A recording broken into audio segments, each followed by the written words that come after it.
आपका स्वागत है। आज की प्रमुख खबर इस प्रकार से। राजश्री गुटखा 3 साल में राजश्री पान मसाले के सभी सैंपल हुए फेल, राजश्री मालिक पर कार्यवाही से परहेज। छोटे दुकानदारों पर कार्यवाही, बड़े उद्योगपतियों को छूट, यह कैसा न्याय। चाय की दुकान पर रासुका की कार्यवाही लेकिन जानलेवा राजश्री पर मेहरबानी आखिर क्यों। आबकारी विभाग से चलकर तंबाकू के खाद्य विभाग पहुंचने की आखिर क्या है वजह। आखिर सरकार राजश्री फैक्ट्री को कब करेगी सील। खाद्य विभाग और जीएसटी विभाग को राजश्री गुटखा कर रहा गुमराह। एक समय था कि जब बच्चा अपनी पैदाइश के बाद से ही तंबाकू खाना शुरू करता था और उम्र के अंतिम पड़ाव तक आकर भी वह तंबाकू का सेवन किया करता था, परंतु हैरानी वाली बात यह होती थी कि उस तंबाकू के सेवन से ना ही कोई कैंसर होता था और ना ही उसके दांत कमजोर होते थे। आपने देखा होगा गांव देहात में बच्चे से लेकर बूढ़े तक सभी लोग बिना कोई नुकसान उठाए तंबाकू का सेवन करते थे। अब 21वीं सदी में आकर जिस तरह कई चीजों में बदलाव हुआ उसी तरह तंबाकू का रूप भी बदल गया। कुछ समय पहले राजश्री जैसे पान मसाला एक ही पाउच में आया करते थे, परंतु विरोधाभास के बाद अब पान मसाला व उसका जर्दा अलग अलग पैकेट में आने लगा, लेकिन दोनों का मिश्रण कर ही वह खाया जाता है। अब जबकि पान मसाले का सेवन गांव से चलकर शहरों तक आ गया तथा सैकड़ों से बढ़कर लाखों की तादाद में लोगों द्वारा तंबाकू का सेवन किया जाने लगा, तभी तंबाकू से कैंसर जैसी जानलेवा बीमारियां निर्मित होने लगी व तंबाकू के पाउच तक पर कैंसर रोगियों के फोटो भी छपने लगे।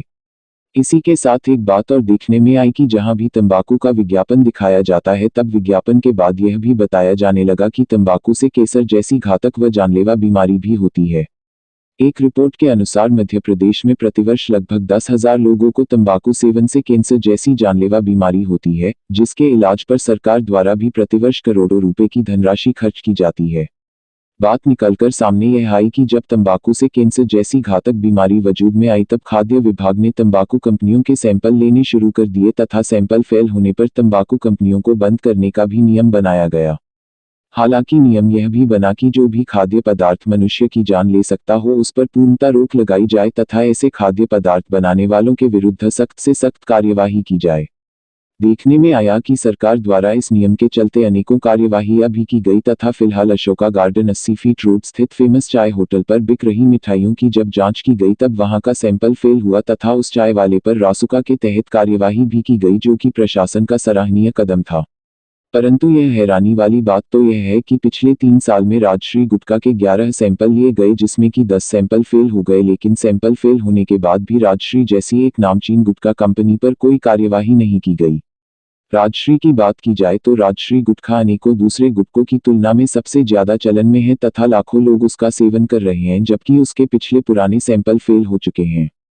अब प्रदेश के खाद्य विभाग की बात की जाए तो सूत्रों की माने तो खाद्य विभाग में सैंपल लेने वाले कर्मचारियों की संख्या बहुत ही कम है, इसलिए भी जानलेवा तंबाकू बनाने वाली इन फैक्ट्रियों में मनचाहे तौर पर सैंपल लिए जाते हैं। यही कारण है कि वर्ष 2021 समाप्त होने को आया है परंतु अब तक जानलेवा तंबाकू राजश्री का एक भी सैंपल नहीं लिया गया है। अब सवाल यह उठता है कि यदि इस वर्ष 2021 में तंबाकू सेवन राजश्री से किसी को कैंसर होता है या फिर किसी व्यक्ति की जान जाती है तो उसका जिम्मेदार खाद्य विभाग होगा या तंबाकू बनाने वाली कंपनियां। खैर, एक मामूली सी चाय की होटल पर मिठाइयों का सैंपल फेल होने पर रासुका जैसी कार्यवाही की गई है, तो आगे देखना होगा कि अनेकों सैंपल फेल होने के बाद राजश्री जैसे जानलेवा तंबाकू की फैक्ट्री को कब तक सील किया जाता है तथा उसके मालिक पर आखिर कब रासुका के तहत कार्यवाही की जाती है, या फिर उनके रसूखिया अधिकारियों की मिलीभगत के चलते इसी तरह लोगों की जान से खिलवाड़ करने दिया जाता है। 3 साल में राजश्री पान मसाले के सभी सैंपल हुए फेल, राजश्री मालिक पर कार्यवाही से परहेज। इस खबर देखने के बाद आप कमेंट जरूर करें कि राजश्री के मालिक के ऊपर मेहरबानी क्यों। बेहतरीन खबरों के लिए अजीत न्यूज़ को देखिए।